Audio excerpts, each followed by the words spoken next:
Time now to turn back to Hannah Skye and the Storm Alert Center, talking about some gorgeous weather here, but also the big story is Milton.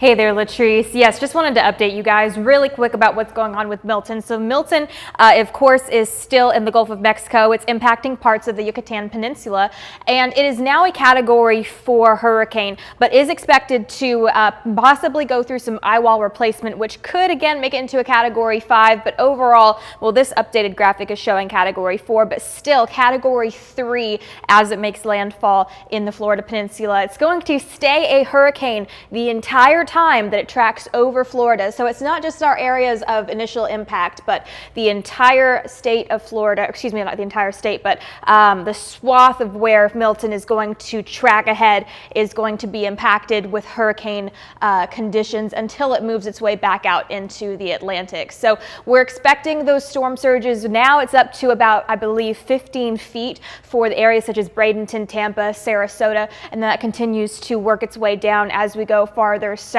and past the point of our most prominent impact areas. We're looking at our rain totals over here. Of course, the highest amounts near the Tampa area. Just again wanting to show you guys that we're really seeing no impacts for areas such as Tennessee, North and South Carolina, Georgia, except for some areas along the coast in South and North Carolina might see some of that rainfall. But overall, again, heading back to us, much cooler than this time yesterday. It's 70 degrees right now.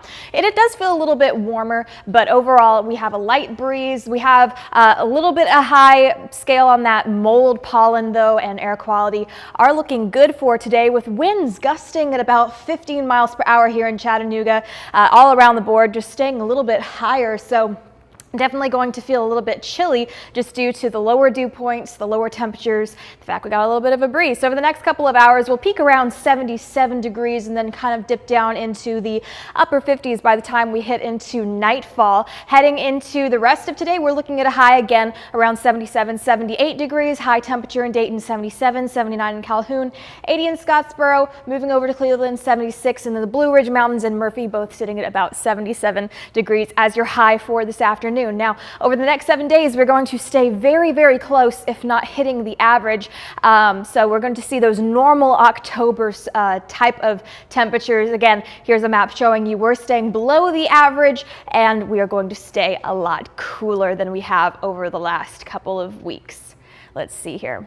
There we go, clicker's working. Alrighty, so we're going to look at our precipitation trends. Right there, we are going to be below the average amounts for precipitation. We're going to be staying nice and dry along with the areas such as North Carolina, South Carolina, and Georgia. So that is good news for those that are still working on the relief efforts.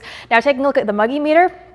We are all the way down to the lowest level in that blue, nice and dry. We're going to not feel that humidity for the next week, most likely into next week as well.